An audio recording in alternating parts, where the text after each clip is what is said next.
Welcome everybody to the Monday, June 15th, 2020 Rules Committee of the Evanston City Council. I'm going to ask Alderman Wilson if he will move that we can meet virtually.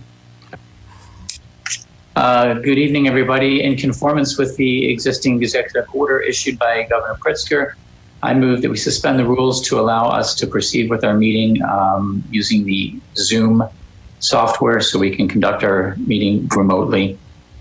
Okay. Second. Thank you, Alderman Rainey.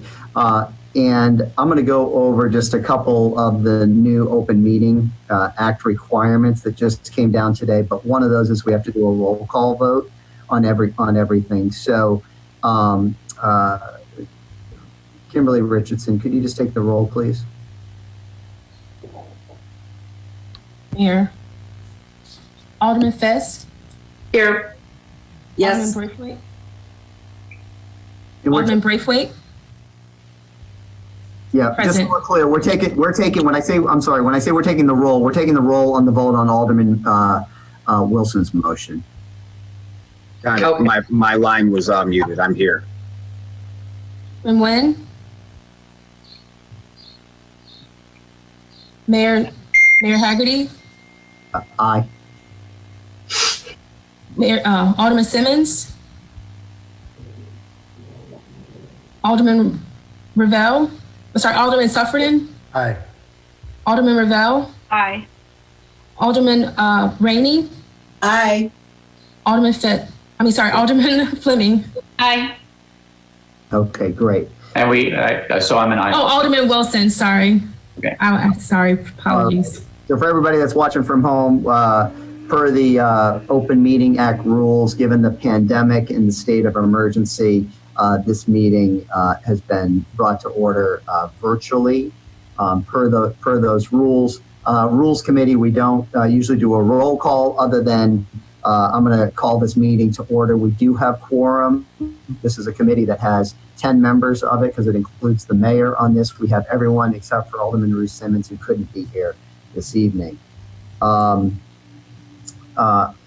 things just before we get to the public comment. We do have on the agenda this evening the discussion of the city manager search. I want everybody to know that because Erica Storley may be a candidate for this position, she is not going to be involved in this process. Therefore, Deputy City or Assistant City Manager, Acting Assistant City Manager Kimberly Richardson will be with us for that. Second, I mentioned at the beginning that Governor Pritzker signed just the other day SB 2135, which is local government's new Open Meeting Act requirements. Again, and this is given the pandemic. The key components of this is quorum does not need to be physically be at the meeting location as it had been prior to the pandemic. So we are allowed to do these virtually. Meeting notice must be placed on the public body's website, okay, which we do and will continue to do. Remote members must be verified and must be able to hear one another and hear all discussion and testimony. I presume everybody can. If you cannot, please let us know that. Members of the public present at the meeting location can hear all the discussion, testimony, and all the votes of the members of the public body. And again, we have the public with us today. Remote members of the public must be able to contemporaneously hear all discussion, testimony, and roll call votes. At least one member of the body, the chief legal counsel or city manager, is physically at the meeting location unless unfeasible to do so given the nature of the emergency. So in our case, Acting Assistant City Manager Kimberly Richardson is in her office at City Hall, so she is at that. All votes must be roll call votes, so that is something that's a change, and we will be doing that moving forward. All remote meetings must be audio or video recorded and made available to the public, which we have been doing and they'll continue to be, and we will bear all the costs associated with the compliance in this section. So that's the city. So I just wanted everyone to be aware those are the new rules just signed into law. We're now going to move to item 2 on our agenda, which is public comment. We have 8 people that have signed up for public comment today. Per our rules, each person can have up to 3 minutes. So welcome everyone. Our speakers will be in this order: Mike Basilko, Judith Treadway, Gail Schechter, Alice Berry, Ray Freeman, Doreen Price, Mary Rosinski, and Darlene Cannon. So welcome, Mike.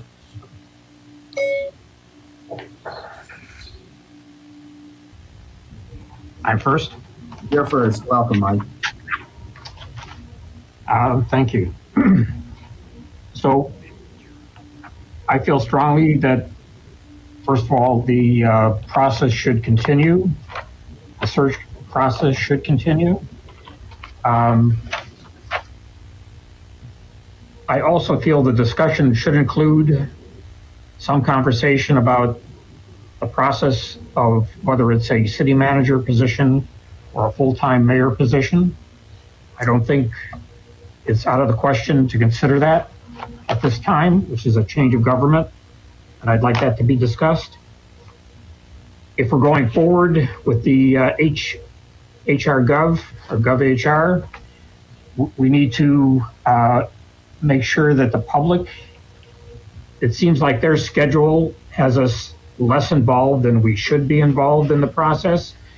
We're almost secondary, and the citizens should be included in every discussion, not just some of the discussions that are posted on their schedule. I'd also like to take a moment, because I'm not going to use my full 3 minutes, to bring up again that the coronavirus situation in senior care facilities in Evanston is getting worse. It increased 17% in just the last 3 days. We now have 49 deaths in Evanston's senior care facilities, the majority of which are in the 8th and 9th ward, and a close third in the 6th ward. I still don't know what the city plans to do about that. There's been no reporting of it by the city, and what the city council, what city staff, what the city manager in particular is doing about these situations. Thank you. Thank you, Mike. Next up, Judith Treadway, and it'll be Gail Schechter.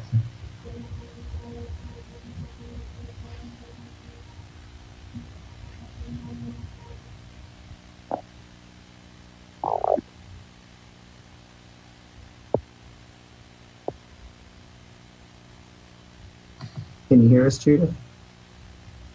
Mayor, I do not see Judith on the call. All right, so let's go to Gail, and then we'll come back at the end to Judith as she comes on. So we've got Gail Schechter, then Alice Berry. Welcome, Gail. Thank you. Good evening. I'm here representing Community Alliance for Better Government, which is sort of an Evanston-based collective.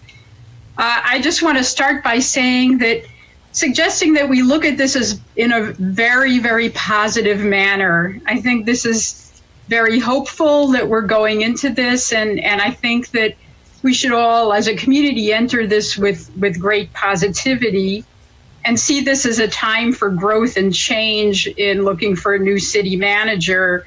We're looking, there's a renewed focus locally, nationally at systemic change. We're particularly, of course, using a racial equity lens, and that kind of appetite for change and innovation can feed into this whole process. And in the search process, the position description, and how we look at the public comment we elicit.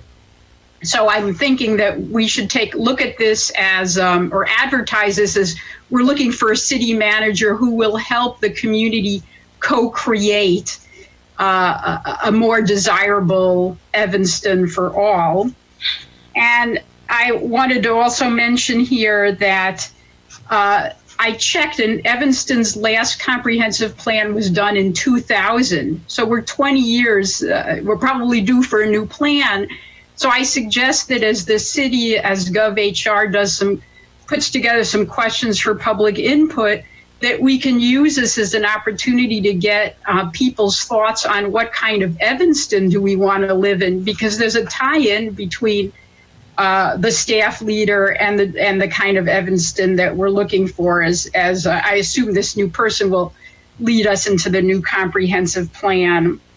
And finally, I would say, because I don't want to go over my time, that in the process, that perhaps you be proactive in seeking certain groups. So not wait for groups to come to you, but to actually go to groups led, for example, by the Black community, or youth groups, or groups. I saw that you had mentioned environmental and religious groups, but really look at all kinds of different demographics. And actually, there is one other thing I wanted to mention, that qualities should be considered as important as solid skills in city management. So probing questions like how inclusive has this individual, the candidates have been in terms of their leadership style? What are their conflict resolution attitudes? Are they punitive? Are they restorative? So I think that kind of eliciting qualities, eliciting vision, eliciting collegiality and sensitivity, and looking at the fact that Evanston is poised to think about its next 20 years should be paramount. Thank you. Thank you, Gail. Alice Berry is next, and then it'll be Ray Friedman. Welcome, Alice. Hi, thank you. Alice Berry, Board Secretary of Opal. Opal supports a national search for city manager in a fully public process with robust opportunities for community input and transparent plans for actively recruiting candidates who have a proven commitment to racial equity. A year ago this month, City Council approved Resolution 58R19, Commitment to End Structural Racism, to ensure racial equity in city operations. Opal calls on the Rules Committee to act fully consistently with that resolution as it pursues the hiring of a city manager, by pursuing a plan to hire a city manager for whom racial equity is fundamental and not an afterthought.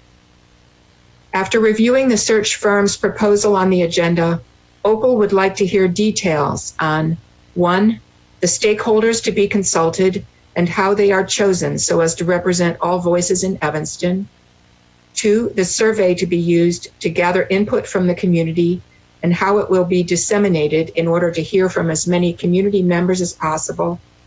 And 3, specific plans for recruiting equity-focused candidates. It is our opinion that posting the position on websites and job boards isn't enough. This process takes place in an historic moment when citizens here and across the country are insistent on achieving racial justice that has been too long deferred. As Evanston chooses its most powerful public official, Opal calls on the mayor and council to take this opportunity to show leadership, to show how a city pursues racial equity with efficacy, integrity, and transparency. Thank you. Thank you, Alice. Ray Friedman, then Doreen Price.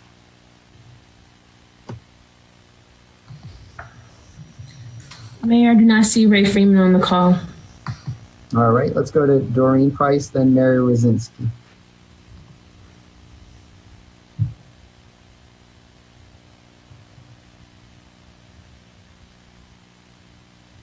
Thank you. Sorry, I didn't know I was muted. Thank you. I'd like to reiterate what the speakers heard, not all of them, Gail especially, what they're saying with regard to the emphasis right now and the needs have changed significantly since we first started.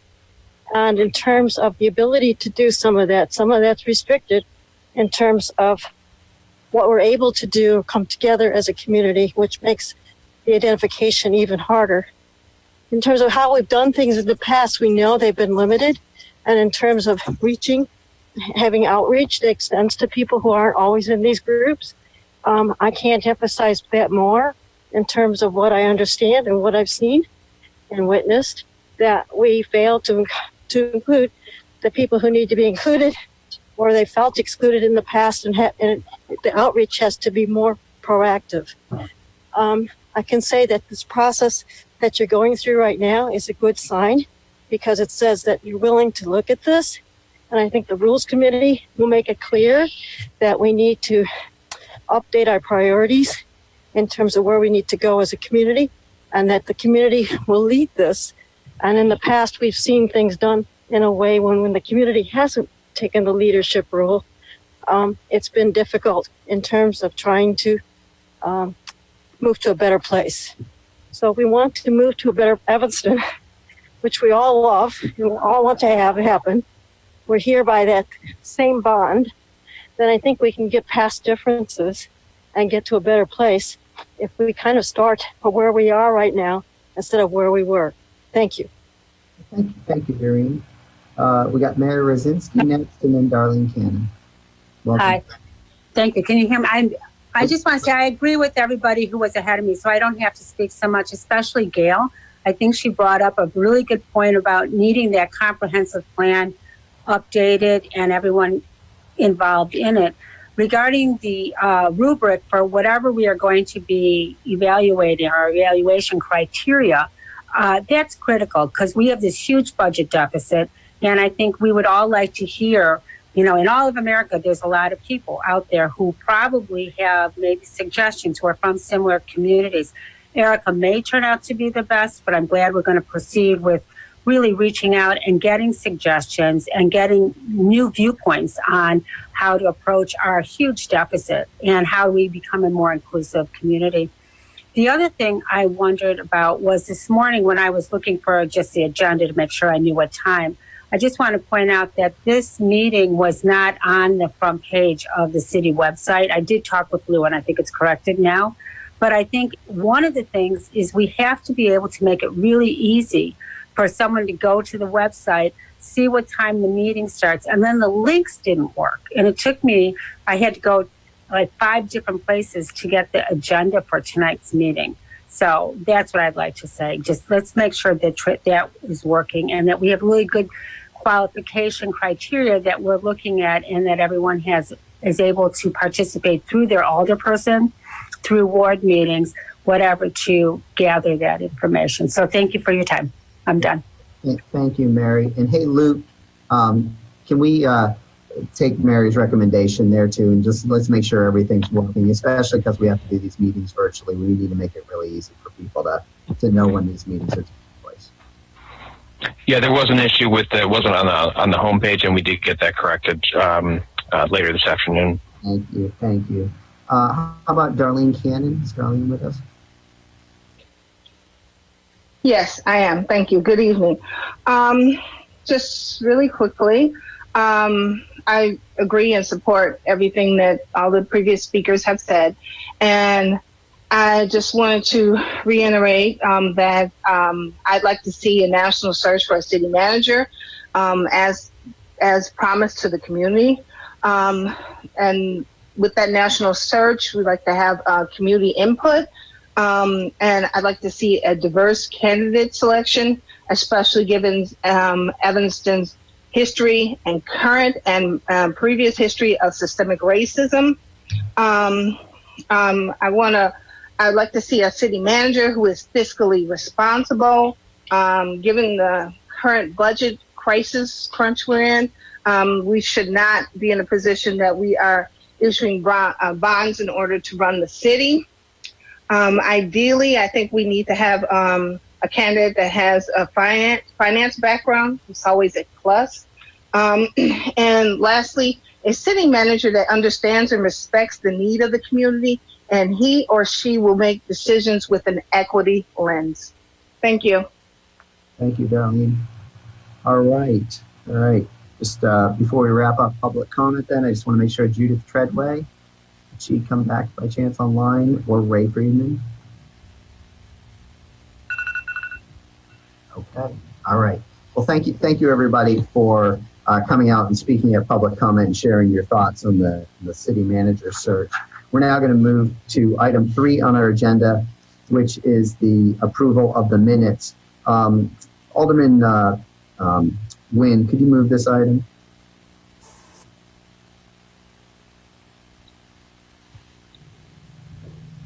You know what, Mayor, I don't have it directly in front of me. But I will move the minutes of the last Rules Committee of the City Council. Which was on March 2nd, 2020. Is there a second? Second. Any discussion of the minutes? Alderman Rainey? You're muted, Ann. Thank you. You're still muted. We can't hear you, Alderman Rainey.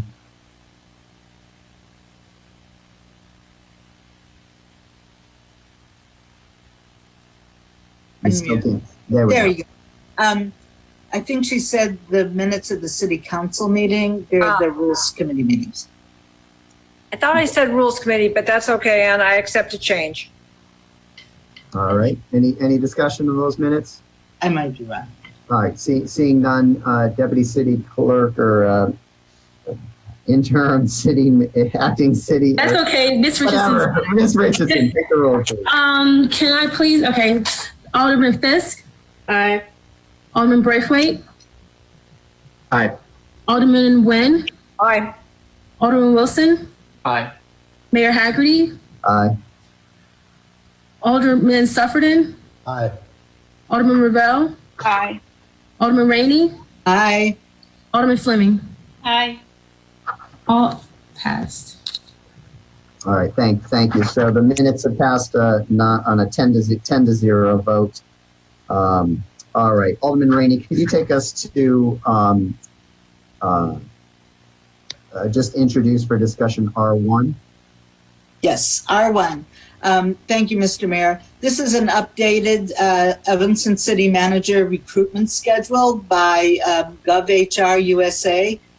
This is the proposed process and schedule that they are recommending. Heidi Voorhees is with us, and I'm sure she's going to give the presentation. Great. Is there a second for this discussion? Second. All right. Second. Wonderful. Thank you, Alderman Rainey. We do have Heidi Voorhees and one of her associates here with us this evening to talk about the updated search process with a schedule for the City Council. So I think what we'll do is let's start off with Ms. Voorhees giving us an overview of the steps that she's proposing would be taken, the schedule, and then Ms. Voorhees, if you just think about some of the comments that came out from people from public comment, if you can address those as well, that would be great. Then we'll open up to discussion with the council. Okay, thank you very much, Mayor Haggerty and members of the Rules Committee and the members of the public that are joining us. Before we start, I do want to identify Darlene Loman-Smith, who is on the call with us. She's a vice president with GovHR. She joined us last fall, and she's down in Atlanta and is going to be partnering with us on the recruitment process. So I'll let Darlene say a couple of words about her background. Thanks, Heidi. Good evening, everyone. It's a pleasure to be here with you all. My name is Darlene Loman-Smith. As Heidi mentioned, I'm with GovHR as a vice president, and we'll be working with you all on this recruitment, and I'm greatly looking forward to that. My 20-plus year career has been spent in county and city government, state government, and nonprofits. And in addition to working with GovHR, I currently serve as a professional facilitator and consultant and trainer to local governments and nonprofits throughout Georgia. And my areas of focus are leadership, strategic planning, community engagement and outreach, communications, and process improvement, among a variety of other things. So I look forward to bringing that to this effort. Thank you, Darlene. Just to look a little bit at the revised schedule, and we are certainly open to any modifications that members of the Rules Committee would like to make to this. But what we tried to put together was a process that got started, within the next week or so, and would also follow the guidelines that we're under with respect to Governor Pritzker's orders. So it does it's all video and Zoom interviews at this point.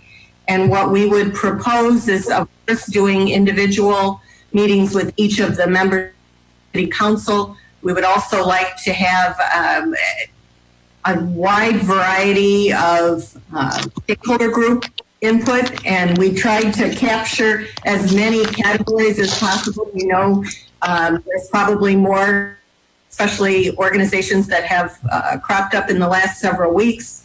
And we would be happy to work with the city staff and the members of the council to make sure that the outreach is thorough and broad and deep into the residents and businesses and organizations of Evanston.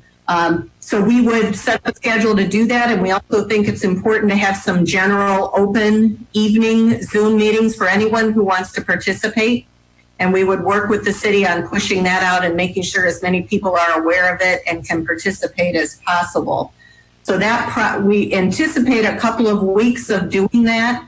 We would also draft a survey for council to review and make sure that we're capturing in the questions on the survey, the types of questions that they would like. I took notes on everything that in the public comment section. That was very helpful. And then we would work with the city on pushing that survey out. We would also have a dedicated email that, because sometimes folks don't want to participate in a public meeting, but they do have thoughts and would like to maybe reach out to us via that, or they're also welcome to call us. So just about any way that we can solicit input on what looking for in the next Evanston city manager, we are happy to do. And we think that would probably take the next 2 to 3 weeks.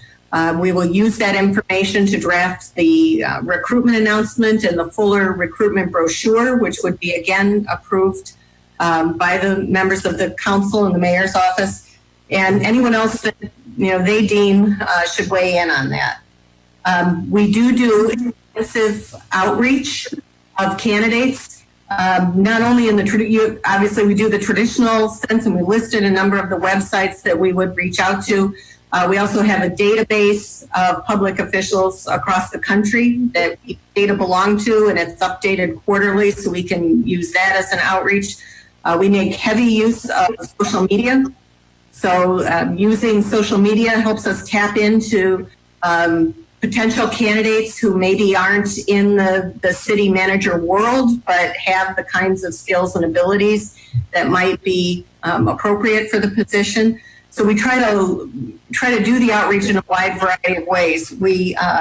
Our firm has long been a supporter of organizations such as the National Forum for Black Public Administrators, the Local Government Hispanic Network, Emerging Local Government Leaders, League of Women in Government. We've been founding members of some of those, and we participate in their meetings and at their conferences. So we have a lot of contacts in all segments of the city management community.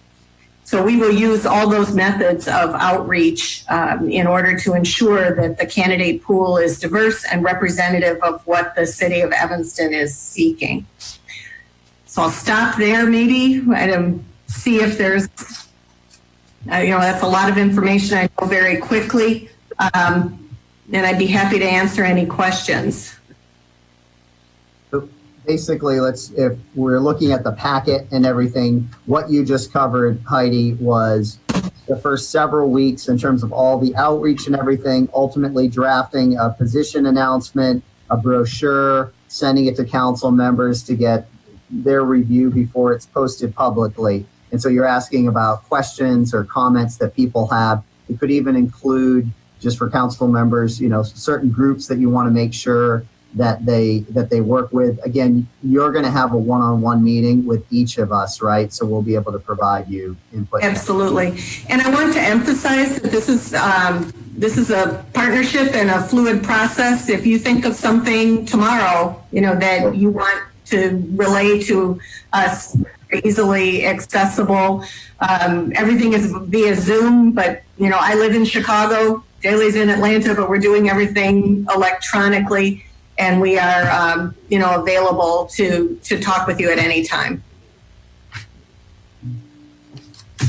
Alderman Nguyen, and then Alderman. Yes, thank you, Mr. Mayor. Heidi and Daly, could you tell us how things have worked recently in a recent search when you've had to use Zoom rather than a community meeting for a forum to hear about a community comment? How have you run that, and how has that, what can you tell us about what's the most effective way to do that? We haven't done a lot of so far, because the process that we've had moving forward, that part in most cases have been done. But where we have done it, and we've done it in some processes in Wisconsin and in North Carolina, we have had the Zoom open meeting where people, in fact, in one recruitment just last week, candidates presented to a Zoom group. Each candidate had a time to make a present to a Zoom group as a part of the final part of the process. So we have done these kind of public meetings.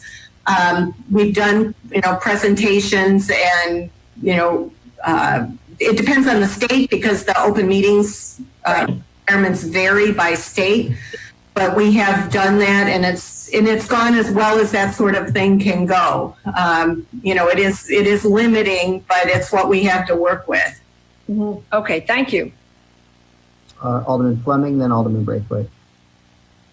Yes, thank you, Heidi. I have a couple questions just to flesh out some things on the outline. So I know before we had the pandemic, we started providing you with some names for stakeholders, and now that we're doing Zoom, we're, assumingly everyone can participate because they don't have travel and time restrictions.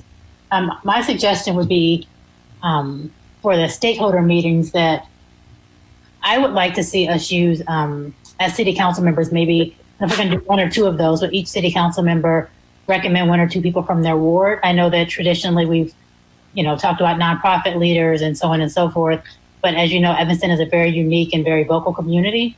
And so while I appreciate our nonprofits and the role they play here, I'm really concerned, or I really would like to have as much citizen input as possible. So if we have nonprofit leaders who live in Evanston, I think that that's great for them to be on the task force. But otherwise, I think the task force, in my opinion, should be for our city representatives. And then those other people can participate either via the email address you have, or, come into the general meetings. My other question is more so a suggestion, which I guess council we can discuss as well.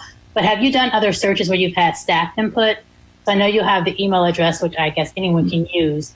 But I believe in part of this conversation we had before Mr. Bopkowitz left even, is we talked about some staff input, because obviously staff would need to work with this person, very closely. And so I'd be interested to hear what staff thinks.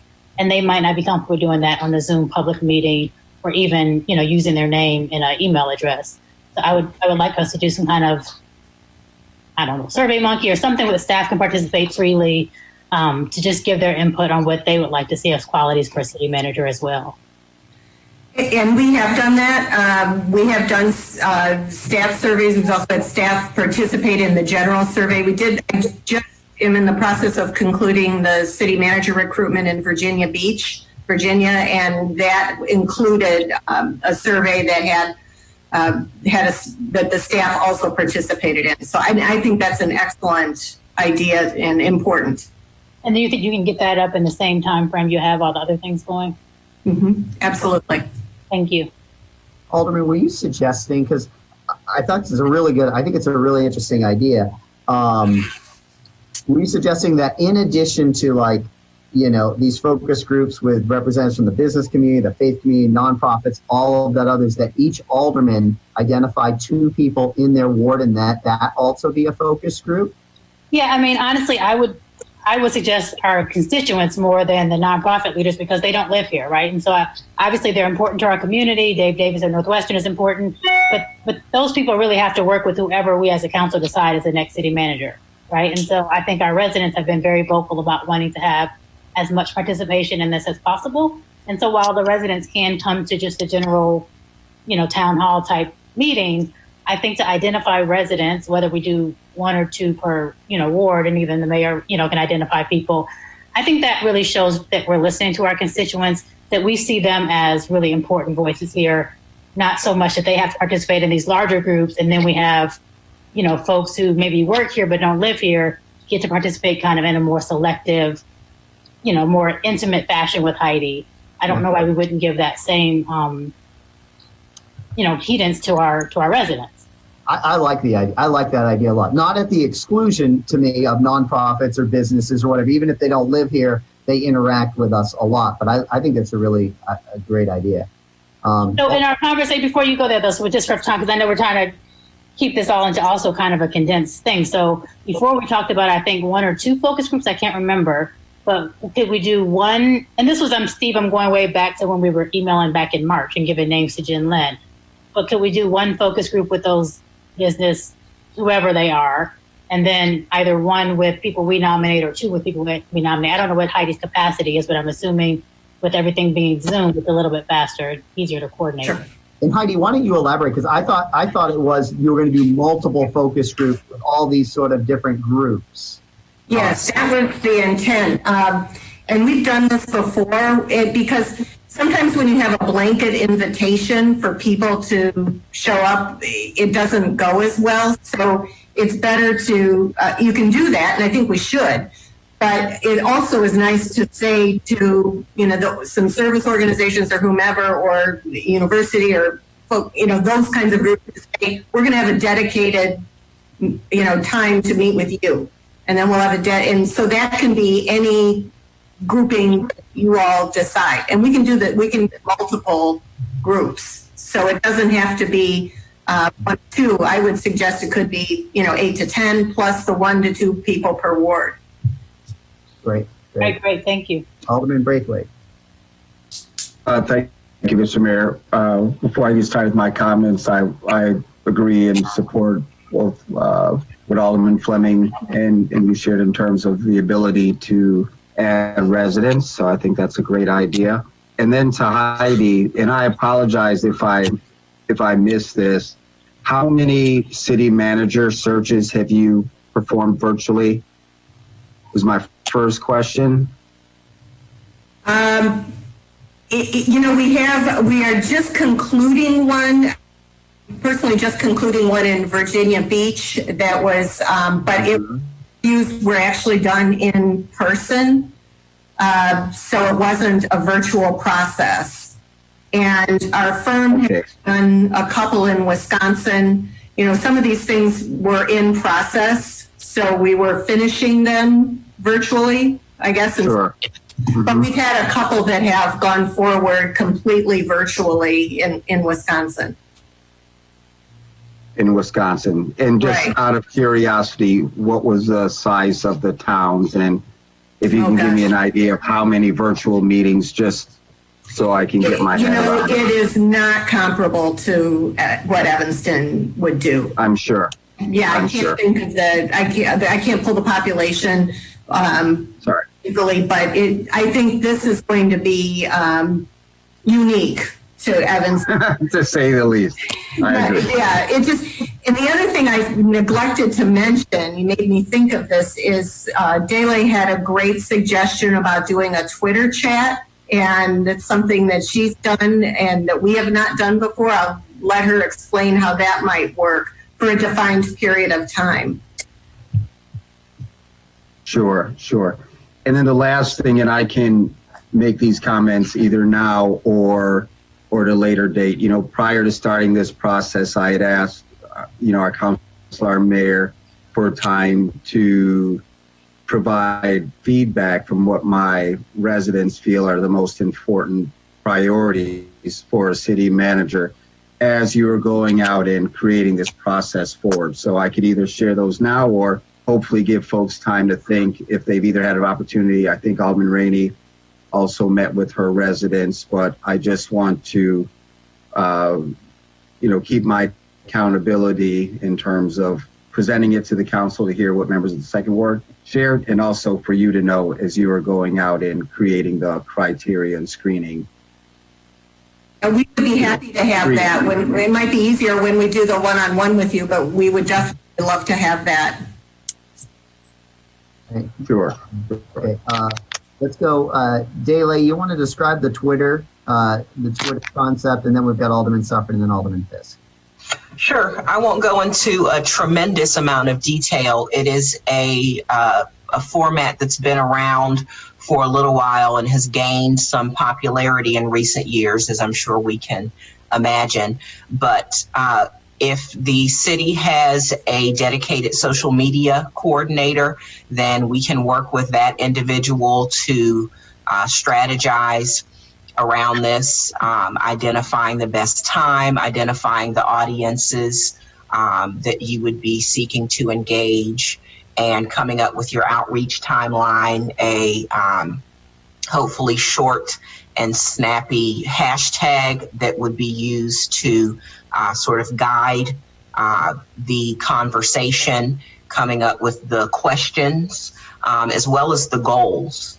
It sounds like, unlike some communities, that this community is extremely well versed on what the role of a city manager is. And so in others, I might suggest that there be some educational aspects as a part of that, in terms of refreshing people on what the role of a city manager is, in addition to soliciting their input in terms of what they would like to see in their next city manager. But that may or may not be something that's useful for you, and we can assess that when we have our one-on-ones with council members and staff.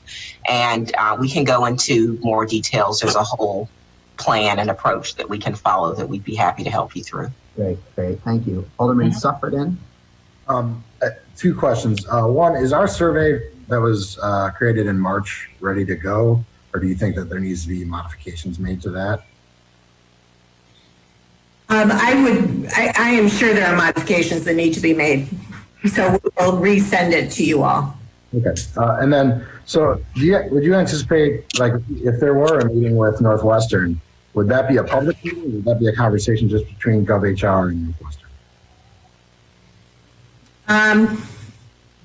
It does not matter to us if it's, typically the targeted focus groups, it's just, if we did it in the city hall, the folks would just come in, and they haven't usually generated a lot of other interests. I have no problem if it's a public meeting. Okay, I think, I understand the logistical challenges of too many participants who are active in a meeting, but I think it would be important for those meetings to at least be something that can be viewed by the public.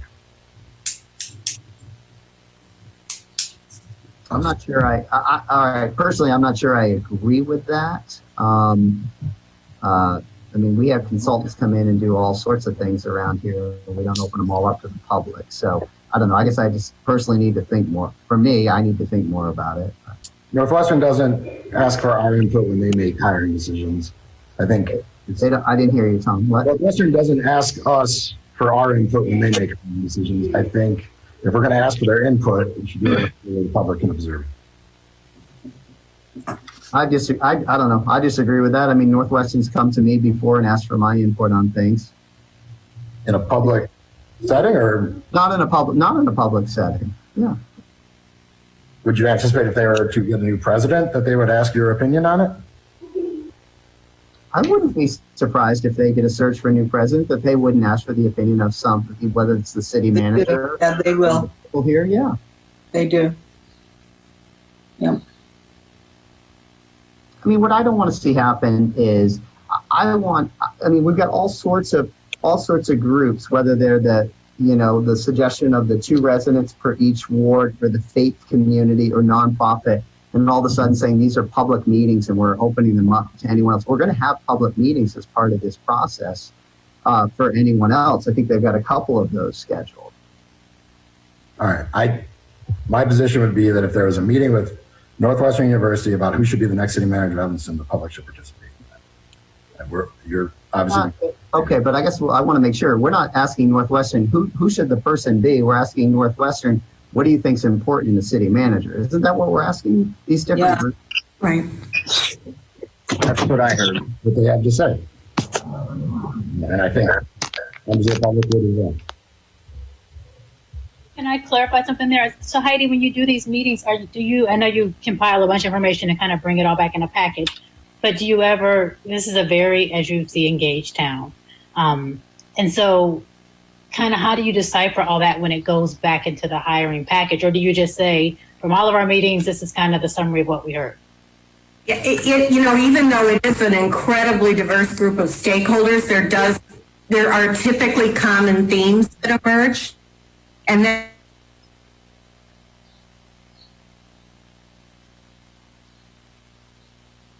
she froze up on us. Yeah. Can't hear. Well, she's not talking. It's frozen. Kimberly, is there something you can let her know that she froze up? Maybe she has to drop off and come back on. I will do that now. Do we have a chat? Do we have a chat room in this? I'm texting her now. Yeah, I'm texting her. Okay. This is Jennifer Lynn. Maybe I can interrupt here while we're getting Heidi back on. So just to kind of give y'all an idea of what was happening before COVID, we did have the 4 focus groups scheduled. I had probably over a dozen, probably close to 15 or 20 groups that y'all had identified as stakeholders. They had already expressed a commitment to join the focus group. So I will definitely share that information with Heidi so that she can reach out, especially since they had previously committed to being wanting to be involved in the process. In addition, I had already signed a contract with a translator company where they would translate the public meetings into Spanish. So we will still utilize that service to do the public meetings as well, so that there is a Spanish translation. And Jen Lynn, will the surveys also be in Spanish? So there was not, we didn't anticipate that, but we could certainly have a Spanish version of the survey that's sent out. So there could be a Spanish version as well as an English version. I think that would be important. I'm sure Heidi does that. I'm sure she will do that. Any other comments in terms of? I have one. When we do these meetings, and I don't see Heidi here, but Daly's here. Are we using Zoom or Google Meet? Zoom. I'm back. I apologize. Did you want to take that one, Heidi? I'm just asking for a reason. We are using Zoom, so then we can have captions. Is that correct? Yes. I believe so, yeah. Kimberly? Yes. Yeah. Okay. Yes. Because I have some people with hearing issues. Thank you. Any other comments? Alderman Fisk, I'm sorry, you had raised your hand earlier. Yeah, thank you, Mr. Mayor. I don't feel comfortable with asking for 2 representatives per ward. My ward meetings, I have 100 people at my ward meetings. It would be very difficult for me to identify 2 people and not have the rest of the folks feel that they had something to say and weren't being heard. When we talked about this earlier, we had talked about doing outreach into our wards. I actually called Alderman Braithwaite the other day, but read the comments in Evanston Now where they gave a report of what various people had said that they were looking for in terms of qualities for the city manager. And I thought that was really helpful to have that. And that's, I guess I would suggest that we do that as aldermen, is have individual ward meetings, solicit comments. I don't know, Heidi, whether you want to sit in on all those, but I'd be more than happy to do that. I just want to make sure that it doesn't look like I'm selecting the 2 people from my ward and leaving everybody else out. So I wouldn't participate in that. I would say no. The other thing that I think that we will do at a subsequent meeting is that we'll talk about, when we talk about qualities of the city manager, we'll actually define the role of the city manager. And we haven't done that already. For those of you who were on the city manager search when Wally came, I remember Wally saying to us, what kind, do you want me to do more public outreach, or do you want me basically to run the city without going out and being a public, visibly public? And I thought that was very good. That was the direction that we were giving him. I don't think we've talked about it in terms of the city manager. One of the things that I'm a little bit concerned about right now is that I want to remind folks that Wally's gone. I mean, Wally is not necessarily the model of the next city manager, that we need to decide what qualities we want in the city manager. So I know that we'll work through all of that, but I just think that I want to have as many people involved in this as possible, but as their elected representative, I want to make sure that I'm hearing and inviting all of their voices. So that's my 2 cents. Thank you, Alderman. Alderman Revelle? Well, I really appreciate Alderman Fisk's suggestion there. I think I too will have a ward meeting to hear from as many of my residents who are interested in sharing their comments about the next city manager. I think that's a really great idea. I'd like to just go back a minute to the survey. So the idea is that we will be ready to get that survey out pretty quickly, because, and we'll give residents, a couple of weeks to be able to think about it and fill it out. Because I want to make sure we've got enough time for the residents to fill out the survey before we need to gather that information for the brochures and everything that we'll be putting together. Yes, we can do that. And I should say we would be happy to attend a ward meeting if that would be helpful. And we can work through the schedule shouldn't be too much of a problem.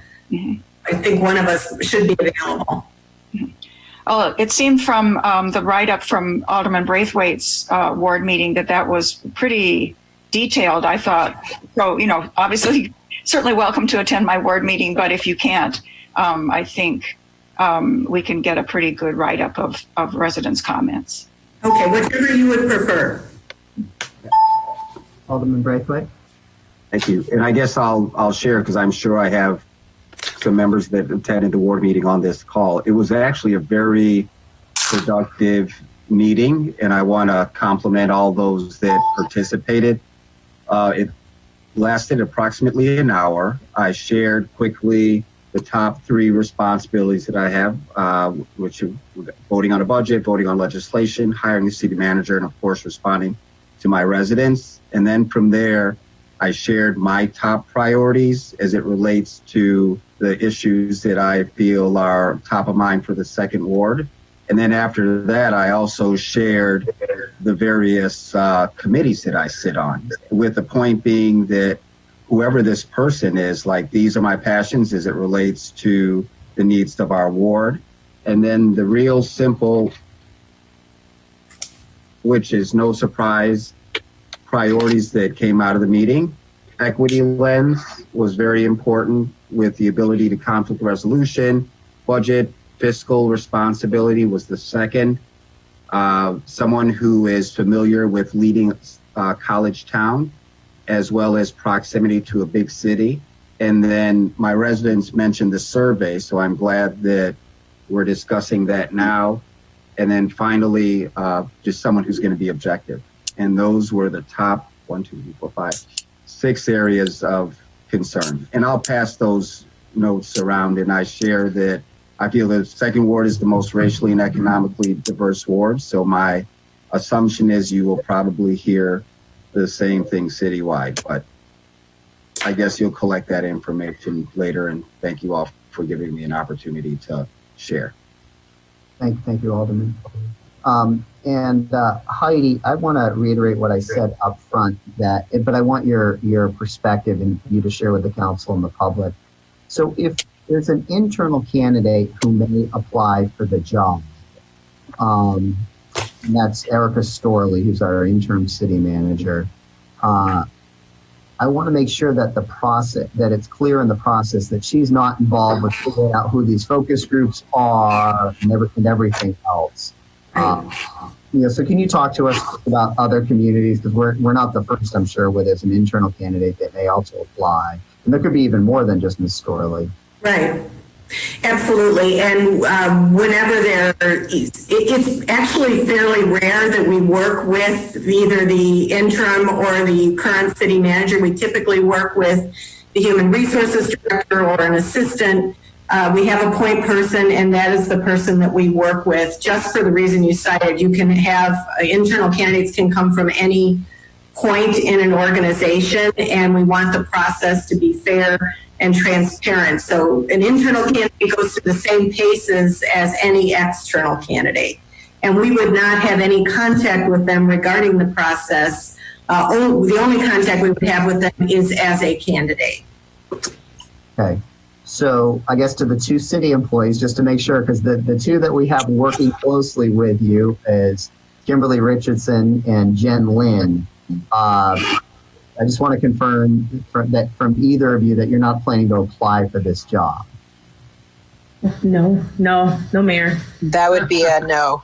All right. You guys could be destined to be a city manager. So don't sell yourself short, but okay. Alderman Rainey. You might want to ask Alderman if any Alderman is interested in applying. Well, that's a great point, too. Wow. Anyone here want to be the city manager or apply for it? Does pay much more than we make now, but no, thank you. Yeah, that would be a hell to the no. All right, so I'm taking that as a no. If you want to. Yeah, that's a good question, but I'm taking that as a no then, that we don't have any aldermen that can apply for this position. I have one more question, Mayor. Yes. Heidi, I know you'll return back at some point, but in terms of the review process and like any kind of matrix for choosing candidates who move on to, interview process, will we have another discussion about that? Well, sure, we can absolutely talk about the components of the matrix. Typically, that tracks what's in the recruitment brochure. Okay. So if the theme, we try to track the themes from the recruitment brochure would be what we evaluate the candidates on. So that would be the different fields that are in the matrix. Okay. You will see all of the candidates who have applied. Will be, you'll have a log of everyone who applies for the position. Okay, because just as I made the suggestion for the focus groups, and I know we've done this before on different positions, but I want to make sure we have the citizen component for the interview piece. And if I remember correctly, we talked about maybe having two panels for that too, but we can discuss that later. And then I know that Alderman Fisk and Alderman Vale do not need this, but I still would like to be able to appoint one or two people to a focus group. I'm happy to have them sit in with the business leaders and that if we don't have, as to not just make too much work. But so if you can, Heidi, let me know, or I guess I'm working with Jen Lynn to get those names to you, Jen Lynn, for the focus group, and you can put them wherever they need to go. Okay, so yeah, we could just meet with them individually. That's fine too. Okay. Thank you, Alderman Rainey. But we usually have a focus group we usually have an interviewing panel consisting of community members who don't come from any specific area. Right. And that's where you would really want one of your residents, I would think, or two of them. I do. Yeah, for sure. And that's why we're talking about that now. Are you talking about the pre-application focus groups? Oh. Yeah, so I know we do the citizen part, and I didn't know if we were discussing that now, but for public knowledge, we do a citizen interview panel. But yes, the focus groups, there are some residents who maybe, I guess I want to make sure our residents understand that they're as valuable as our nonprofit leaders and whoever else are on these singular focus groups, so that they feel like they have an opportunity to give Heidi their input in a smaller space. Then, we know we can have, 50 or 100 people come to the Zoom call for town hall and everyone's not going to be heard. So I would like to be able to suggest some members of my community who can come and, one or two who can come and speak at whatever focus group they're assigned to for that reason. All right. Any other comments or questions on this item before we move to the next? Is this one last one? This may be for Luke. Luke, we're going to have the city manager recruitment page up pretty soon, I'm assuming? Or Kimberly, can you answer that? Once we have the final details from GovHR, we will get that up So that'll be the survey, that'll be information about the recruitment process and our calendar of upcoming engagement. So all of that will be there as quickly as we get that information solidified tonight. Okay, and Heidi, if you can please, just for our community, since Alderman Braithwaite mentioned it as well, make sure the diversity and recruitment piece is there, whatever that is. You mentioned several different ways of which you try to ensure a diverse. Absolutely. Okay, thank you. Alderman Rainey? Yes, before we leave, I want to show, I think the public, I'm sure most of our council members were present. I think we have 3 or 4 that weren't. This is the executive recruitment report from when we hired Wally Bobquist. It weighs about 2.5, 3 pounds, and it has every detail of every human being who applied or that was not left on the cutting room floor. I think there were people who submitted full reports, full proposals to be a candidate. 11. We got 11 candidates for when we searched for Wally Bobkowitz. So this is a very thorough report on each and every candidate. And this is just their resumes. The rest of the information that we received as we move forward, and this was from the PAR group. They're now GovHR. It's the same group, but a few different people. I mean, it's an amazing process. And for those of you who haven't been part of it, it is so overwhelming and so much information that, you know, you're just going to be staying up at night just reading through all this stuff and Googling every city that these folks come from. And, you know, it's easy to shout out, we want this, we want that, and this one isn't you got to really get into it. But it's a long, arduous process, just so you know. I've done 5 of them. I've hired 5 city managers, which means probably been part of an interview team that has interviewed 40 city manager candidates. It's, you know, so not everybody knows everything. And the team that we have hired is the best in the nation. And I really encourage us to do everything to work with them. And Gail Schechter, if you're still out there, let me say that your presentation tonight was a 10, and I hope everybody who heard you follows what you've said. And I'm going to keep every word you said in mind as we go forward. Thank you very much. Great, thank you, Alderman Rainey. All right, seeing no more discussion. Mayor Haggerty. Yeah, just a quick read. I just wanted to chime in and also just add that maybe the clerk should be involved in the process as well and have an interview with the group. At the clerk's office works closely with the city manager's office in a number of aspects. I agree. The clerk's office does work closely with the city manager's office, Heidi. So I think that's absolutely. We get their input. Okay. All right. Seeing no more discussion on this, we're going to move then to item R2. Alderman Rainey, could you move R2? R2, discussion regarding the mayoral election process. I move what? Did we discuss? All right. Is there a second? Second. All right. We'll discuss it now. All right. So I'm going to ask Alex Ruge, who's with us tonight out of the General Counsel's office, to just give us a primer on what we need to be discussing here. It's a little, if everybody read the packet, it's a little convoluted here. So Alex, if you could give everybody a refresher here on the issue. Sure. Good evening, Mr. Mayor and members of the Rules Committee. Alex Ruggie here. So this is a little convoluted. So as a little bit of a background, during the last election, we noticed that there was a difference in filing dates for the mayoral election and the aldermen because of the fact that we were not certified as nonpartisan. The city had been operating as if we were a nonpartisan election body for a very long time. But when we did the research, it was certified that that actually wasn't the case.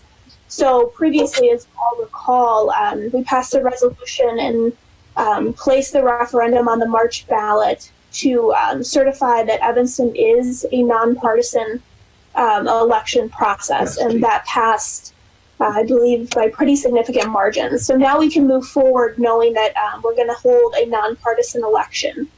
So to do that, we just wanted to clarify the dates of when the mayor, the alderman, and the city clerk will certify their petition for election. And the law department has prepared 2 different options for you guys to discuss tonight. Option 1 is which the law department is recommending. It's Resolution 25R20, and it just follows the state statute on election filing.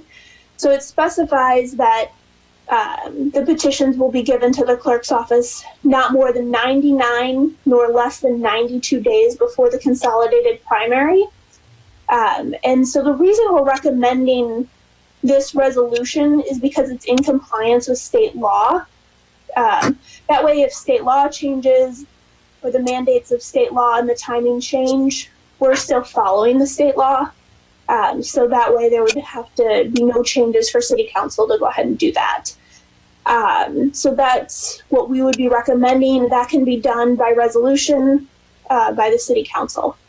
The second option is Resolution 26R20, and this changes the so there's 3 different changes that this gives. It requires all elected officials to file their petitions for the consolidated primary. So that includes the alderman, the mayor, and the city clerk. The second change would be that if 2 or more candidates file petitions, then a primary will occur and the top 2 candidates move on to the regular election. And finally, this ordinance would eliminate the rule that the mayoral candidate who wins over 50% in that primary does not automatically win. So even if a candidate were to receive the 50% at that primary, there would still be the general election. So this would, I believe, have to be done by referendum. The city council can't do this by resolution.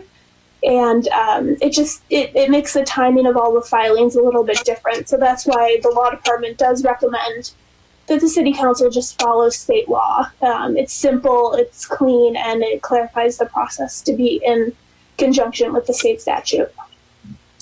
Thank you, Alex. So tonight, this is just it's just a discussion item, but if the council wants to move with option 1, then it'll just, can it go right to the council, or does it come to the rules committee next? I believe that they can, we can move it to the council. All right, several hands up, Alderman Wilson and then Alderman Rainey. Thank you. I really think we should go with option 1. I think one of the goals here should be to make the process easier and less confusing and not necessarily more convoluted and most likely more expensive. So I think if we're going to really try to make these rules more accessible to people, that's definitely the way to go. So I don't really see how option 2 would accomplish any of that. Thank you. Alderman Rainey? So option 1 requires aldermen, if there are 2 candidates running, which we always hope there are, to be in a primary. Is that right? Yes, that's correct. So, okay.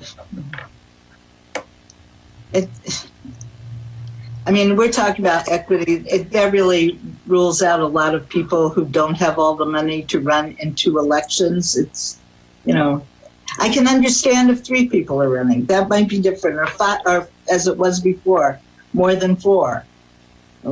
But that's. Oh, is that really? I didn't realize that. If that's the way it is. If 2 people are running, there's a primary. Yeah, there's got to be a primary for all women. I think it's more than 2. If it's more than 2. No, she said it's 2. Sorry, I misunderstood. If it's more than 2. It's more than. You said 2 or more. Sorry, if it's more than 2, I misspoke. More than 2. All right. Okay. But you did say 2 or more. I did. I apologize. I misspoke. Okay, so Alex, it's 3. 3. Yeah, it's 3 or more. You got a primary, and Yes. if one of those candidates gets more than 50%, is it over at that point? One, or does it go to a general election? I believe the 50% is still there, so there would not be a primary if there's the 50%. There wouldn't be anything beyond the primary if there's 50%. Let's get it absolutely clear before Absolutely. these things. I'll double check on that. All right, Alderman Braithwaite. Yeah, I'm in here. I think I have the floor, clerk. I think I have the floor. You have the floor, Peter. Thank you. Thank you very much. And so I would agree with Alderman Rainey that, I mean, if we're getting confused in just the explanation, that should be a hint right there. I think we keep this as simple as possible.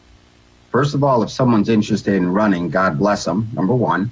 And number two, I think we keep the same filing dates, just so it's clear. The second thing regarding the primaries, I think we completely abandon that notion. Whether there's 1, 2, 3, 4, 5, whatever, I think similar to what we've seen with District 65 and 202, the top person who gets the vote is that the alderman for that ward, period. And I think the same thing in the mayoral election. It makes it fair, quick, less messy, and fair across the board. That's my thought. I like that. I'm not sure if we can, though, because we're nonpartisan in the way the state law works. Alex, can you help us on that? I'm going to have to look into that and see if that's a viable option, and I can bring that back to council. Yeah. I want to double check before I speak again. Sure. Thank you. All right. Clerk Reed, did you have something you wanted to add? Clerk Reed? All right. Did anyone else want to add to this conversation? Alderman Fleming? I have a clarifying question because now I thought that I was clear and now I feel unclear. When Ann was talking, I was trying to read. So option 1 seems like the best for making it super simple, but there's still a couple things, Alex, that you need to clarify in there with us. Yes, that's correct. So I'll get back to you to see if we have to do the primary. And then I will look in to see if one candidate receives more than 50% of the vote, if they'll have to move on to the general election. So I'll clarify both of those, and then I think we'll know more moving forward. Okay, if you can clarify that, I don't like the primary idea for the reasons that Alderman Rainey brought up. And last year, I mean, it was my first time running, and thankfully I didn't have this problem, but it was kind of a mess. And if we think about people's concern about even what the November election is going to look like and all that, I think we need to be very clear on what we're telling people they're committing to, even as they're going out to petition. And then my other question is, when can you make sure we are doing this in enough time with the upcoming election that we're all ready to go? So again, when the election season starts, people who are thinking of running are very clear on the requirements. Yeah, so I can answer. So for option 1, it's just a resolution. So that can just be passed by city council. And so we have a lot of time before the election come spring. If it was option 2, we would, I believe I forget the exact days, but we would have to put that on as a referendum at the November ballot. So we would just have to look at the days to put that on as a referendum. Okay, and then my last thing for option, when you clarify those things for option 1, when you look into the primary, can you even aside from if it's 3 or more people or 2 or more, or however the language is, I guess my other question is, do we have to do the primary? Is the primary there as an option? Because even if you have 3 people, to make 3 people go through a primary and then maybe have 2 more have to go through the final election is more money and more time and, potentially more anxiety for people. So I would say if there's a primary that's an option, I'm okay with that. But if we to have 3 people run and then tell them you might have to run twice. Right. I would definitely look at canceling out people before we even get started. I understand. No problem. Clerk Reed. Yes, I just want to jump in to clarify a few things from my knowledge. So number one is the resolution that Corporation Council has put forward would essentially do nothing. And I think that's the best option here because, it's not just the spring election that we're looking for. We're petitioning begins August 25th. And so any changes to the, whether the primary is going to exist or not exist would then change the filing period, which would then, potentially after folks in August have started circulating, change what the rules are. And it would leave a very, between November 6th, which is the federal election day, and the filing period, there's only a couple weeks. So really at this point, I think if we're going to make a change, the language should be specifically, saying that it starts in the 2025 election and not this time around, because we're a bit late in the game to make changes. And then secondly, to answer Alderman Fleming's question about the primary and Alderman Braithwaite, state law says that when you have a nonpartisan form of government, if there are 4 or more candidates, then you must have a primary. As a home rule municipality, we could put a referendum on the ballot that, changes that. Would be my understanding, whether it's lowering the requirement to 2 candidates or 3 candidates that folks have said, or potentially doing away with the primary. But all those things I think are better left for a discussion for the 2025 elections and not the 2021, because we're already past the mark where we can make any effective change. Thank you, Clerk. Alderman Rainey.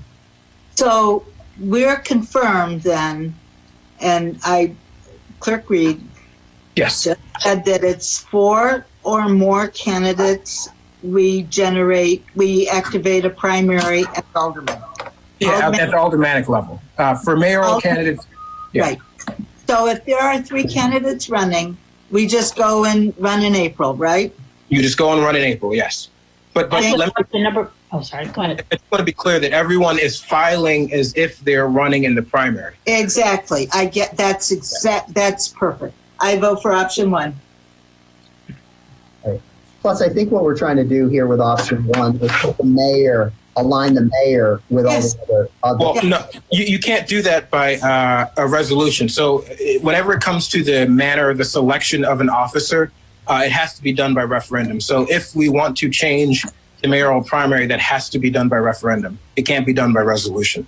But you don't want to change the primary for the mayor. I mean, there's a primary for the mayor. I think we're talking about the filing dates. So we want the filing dates to all be right. Well, the filing dates are already, because of the nonpartisan referendum, everyone files as if they're filing for the primary. Yeah. So the filing dates are already aligned. We're all set. Yeah. All right. So it sounds like our direction to General Counsel is go ahead, prepare this option 1 resolution 25-R-20 and bring it to the council. But I think Clerk Reed is saying we don't need the resolution. Yeah, at this point, the resolution would just be to clarify what is already done, because there's nothing new that we could do with the resolution. Nothing new. I move the resolution, clarifying resolution. All right, let's do this. I think it's a good conversation. We're going to let legal counsel take a look at all this, and if they think we need a resolution to just make it extra clear, then they can bring a resolution. If they don't, and they'll work with Clerk Reed, then we'll just leave it as it is without any resolution. Okay, can I ask one more real quick question? Clerk Reed, when you come back, or when they come back with the resolution to make it all clear, Clerk Reed, can you just bring the state code so we have that in front of us? I can look it up, but I can send it to you. Yeah. Thank you. And could the legal department and the clerk talk to each other before they bring it back? Yes. That would be helpful. Absolutely. All right, good. All right. So I just asked Alex Ruggie to hook up with Clerk Reed to make sure we're all on the same page. Excellent. All right. Thank you, everybody, for that.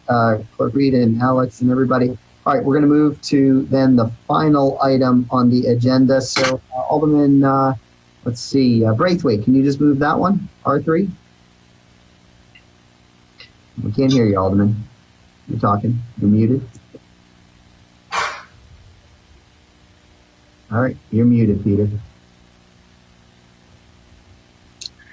All right. How about, there you go. Sam.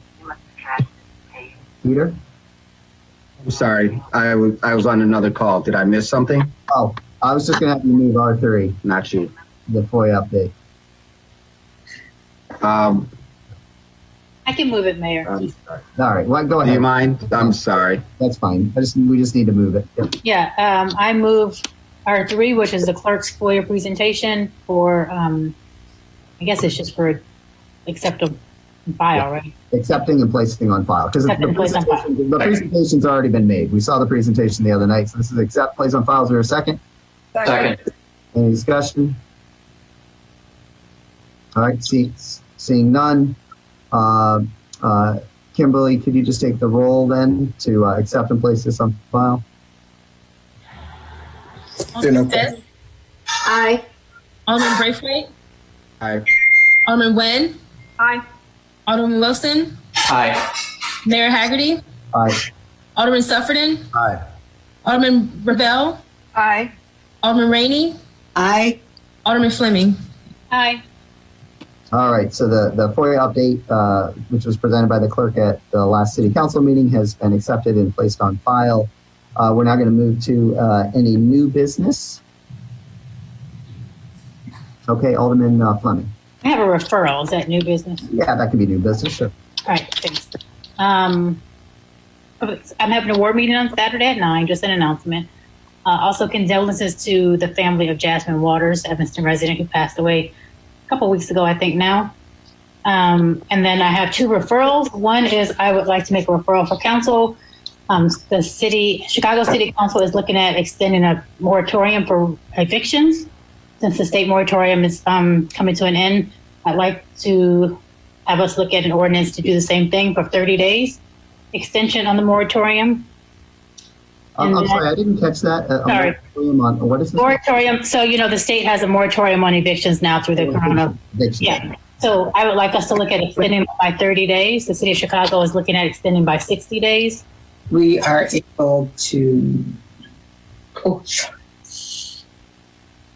Okay, go on. Okay. And then also I would like us to have a discussion. There's lots of social media now about EPD. I would like us to have a discussion for the chief cook to come and talk about operations and funding of EPD with an org chart and for community knowledge.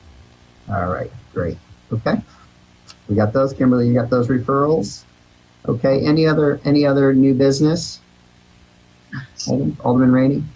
I don't have new business, but I think the city of Chicago can do extensions on no evictions because they're over 500,000. I don't know that we have that power, do we? Don't we have to go along with what the county imposes on us for that? Might be right, Alder. I'll take a look at that because I seem to recall something about that as well. So I'll double check. But maybe the county's going to extend. Maybe we can request the county to extend the deadline or the extension. Yep. Okay. Thank you. All right. Any items for communication? I do. Alderman Braithwaite. Thank you, Mr. Mayor. So this week, I recently found out that it is Caribbean Restaurant Week. And so I just ran across it this Sunday, and there are a few of us that have Jamaican-owned restaurants in our ward. So I just wanted to give a shout, and if I do this correctly, I think it's in order of how long you've been open in town. So please forgive me if I mess it up. So Claire's Corner, that's in the 5th Ward on the corner of Dodge and Emerson. Kingston Grill, that's in the Evanston Plaza in the 2nd Ward. The Jerk Pit, that's on Main Street in the Main Street Plaza. Good to Go, that's been opened on Howard Street on the Chicago side. Most recently moved to Evanston. 7-Eleven Howard, thank you, Alderman Rainey. And then there's another Jamaican restaurant that moved over on Howard, and I cannot remember the name, and he is probably going to call me tomorrow, but just up the road from Good to Go. So there's Taste of Jamaica. Thank you very much. Thank you. Did I miss any? All right. Well, hopefully our staff is going to be putting out Well, Peter, some I think you did. information Peter, I think you missed one, and maybe I'm wrong. I'm not I'm Caribbean. sure I but- did. No, what about Are you Cafe Jennifer's Cafe, Edibles? No, Cafe Frio. Aren't they from Belize? Please. Oh, OVO. Sorry, OVO Cafe. I've lost the name. Yep. OVO Cafe on Maple, right? Yeah. Ovo There you frito. go. OVO Frito. Thank you. Thank you. Ovo Thank you all the frito. time. Yep. Right. They are from Yes. Belize. Yeah. There you go. Thank you. Lift them up. All right. And you'll be happy to know at the Emergency Operations Center, recently we had good to go. And it was good. It was Nice. All right. Any other communication? All right. Seeing none, is there a motion to adjourn? So moved. Second? Second. Kimberly, could you take the roll to adjourn this meeting? Alderman Fisk. Aye. Alderman Braithwaite. Aye. Alderman Nguyen. Aye. Alderman Wilson. Aye. Mayor Haggerty. Aye. Alderman Suffredin. Aye. Alderman Revelle. Aye. Alderman Rainey. Aye. And Alderman Fleming. Aye. All right. Thank you, everybody. This Rules Committee meeting is adjourned. We'll see everybody next Monday night for our City Council meeting on June 22nd. Thank you. All right. Good night. Good night.